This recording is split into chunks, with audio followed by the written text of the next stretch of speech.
In this video, we'll be talking about rational functions. We'll be talking about how to find the domain and range of rational functions, how to find the asymptotes such as vertical, horizontal, and slant asymptotes, and finally how to sketch them. So let's first talk about what is a rational function. A rational function is a function whose quotient is consisted of two polynomial functions, so such as 1 over x. We note that 1 and x are both polynomial functions and they're being divided, meaning that they're a rational function. So how do we sketch the function 1 over x?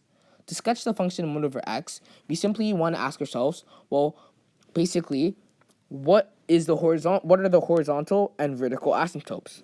Well, to find the horizontal asymptotes, we're essentially going to say y is going to be equal to some value. How do we find that value?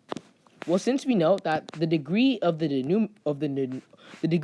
numerator is less than the degree of the denominator, then the horizontal asymptote is y is equal to 0. So basically, anytime the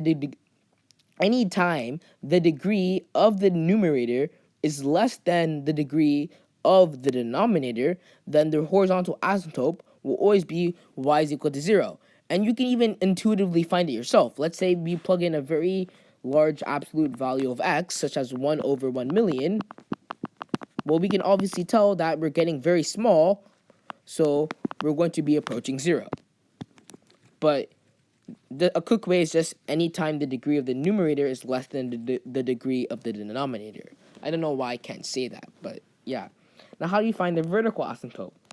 To find the vertical asymptote, we simply want to find x values that make this function undefined. Well, basically, that's x is equal to 0. Now, to graph this, we want to simply make a 2x2 Cartesian plane.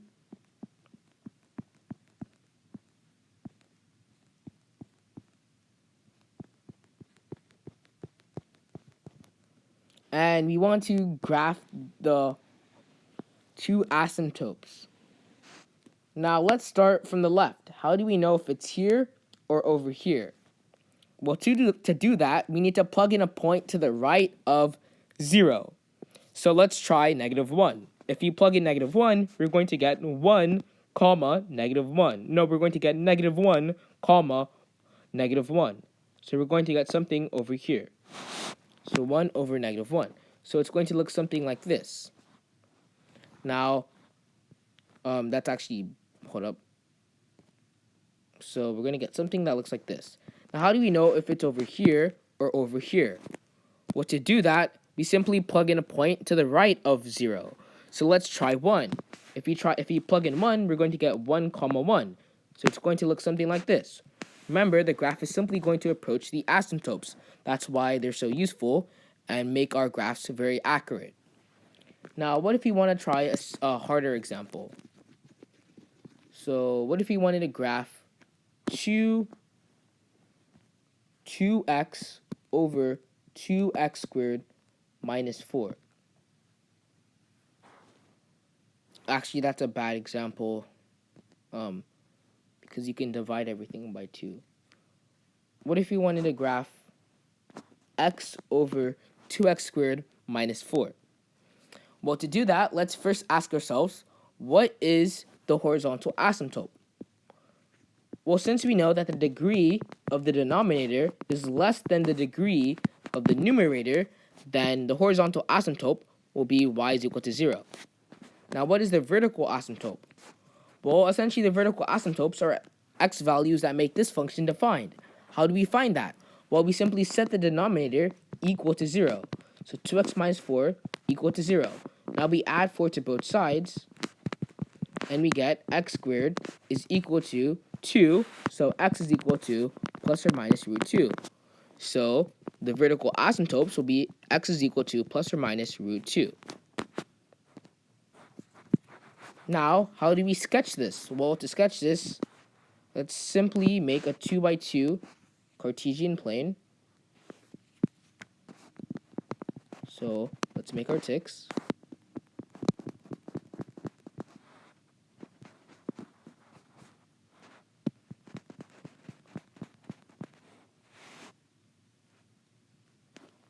Now, how do we how do we do this? Well, the first step is to simply graph the asymptotes.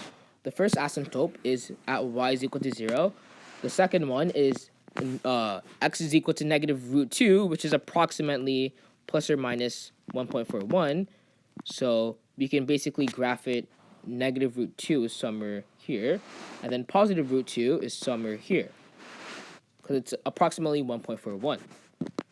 Now, how do we know if the graph is going to be over here or over here? Well, to figure that out, let's plug in a point to the left of negative root 2.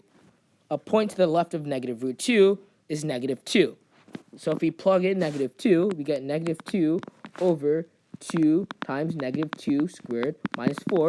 We get negative 2 over 2 times negative 2 squared. So negative 2 squared is 4, times 2 is 8, minus 4 is 4. So we get 2 comma negative 1 half. So it's going to be 2 comma negative 1 half. So the graph is going to look something like this.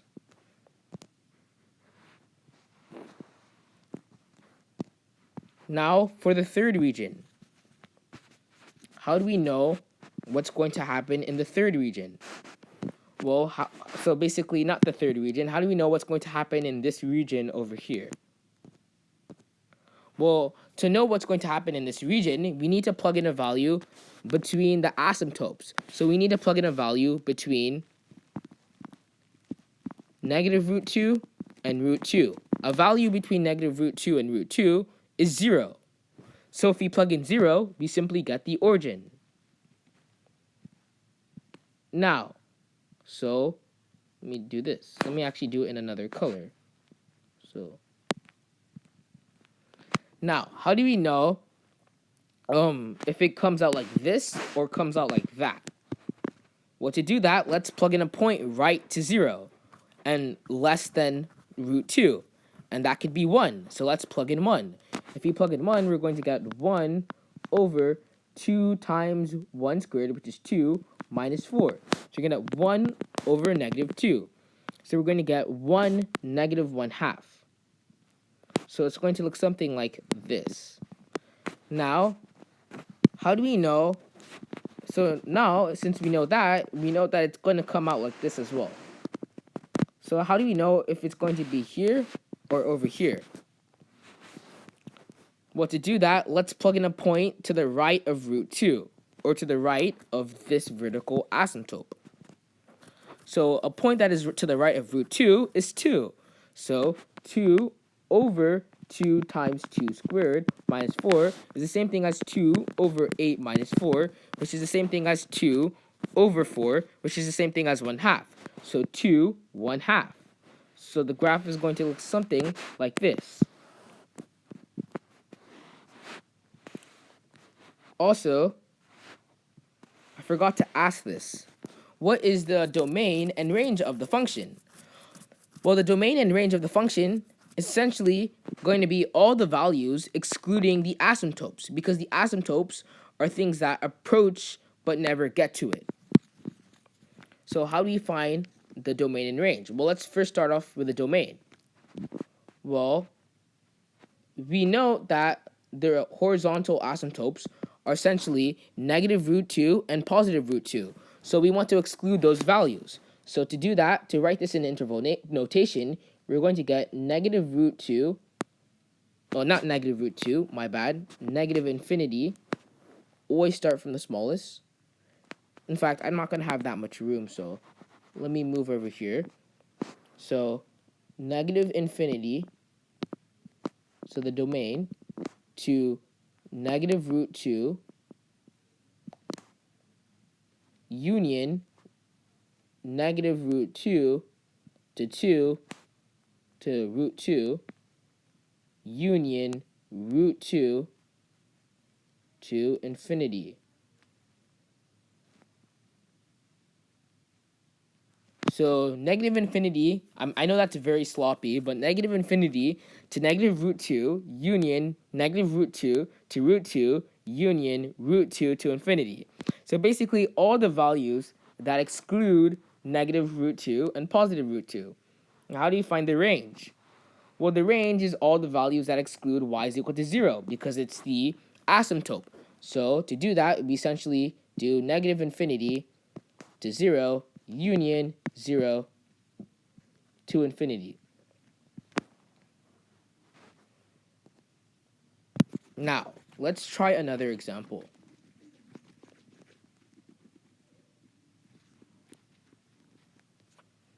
So, what if we wanted to do 2x minus 3 over 2x plus 6? Well, if we want to graph this, we want to ask ourselves, what is the horizontal asymptote? Well, we know that the degree of the numerator and the degree of the denominator are both equal. So in this case, to find the horizontal asymptote, we're actually going to do 2x over 2x, and we're going to get 1. So anytime the degree of the numerators are equal, you essentially take the coefficients with the highest degree of the numerator and the denominator, and you divide it starting from the numerator over the denominator. So in this case, it's 2x over 2x, or 2 over 2, which is 1. Now, how do we find the vertical asymptotes? Well, the vertical asymptotes are essentially when this value is undefined. So when 2x plus 6 is equal to 0. So that's going to be x is equal to negative 3. Now, let's sketch this graph. So to sketch this, we simply set our thing. So in fact, let's actually move this over here. So we note that horizontal asymptote is at y is equal to 1, and vertical asymptotes is at x is equal to negative 3. Now to sketch this,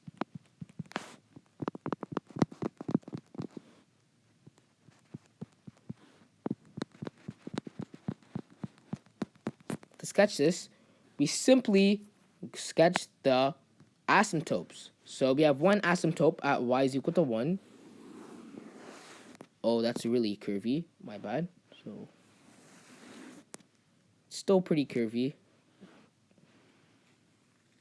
Okay, that's better. And then, in fact, you know what? Who cares? Let's just say 1 is over here. And then we have another asymptote at x is equal to negative 3. Now, how do we know if the graph is over here? Let me do it in another color. How do we know if the graph is over here or over here? Well, to do that, let's plug in a point to the left of negative 3. A point to the left of negative 3, or a point that is less than negative 3, is negative 4. So let's try negative 4. So 2 times negative 4 minus 3 over 2 times negative 4 plus 6. So negative 8 minus 3, which is negative 8 minus 3, which is negative 11. So negative 11 over negative 8 plus 6, which is negative 2. So negative 4, comma, negative 4, comma, 11 over 2. So negative 4, 11 over 2. So 11 over 2 is roughly about 5.5. So 1, 2, 3, 4, 5. So it's going to be over here. Right? 1, 2, 3, 4, 5. Over here. Okay. So the graph is going to look something like this. Now, how do we know if the graph is going to look something like this?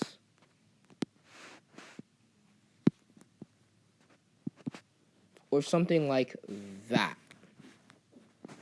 Well, to do that, let's graph a point to the right of negative 3. So a point to the right of negative 3, or a point greater than negative 3, is simply 0. So let's try 0. If you plug in 0, we're going to get negative 1/2. So it's going to be below. So 0, negative 1/2. So the graph is going to look something like this.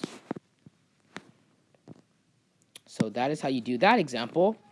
Now, the next case, hold up, let me get something real quick.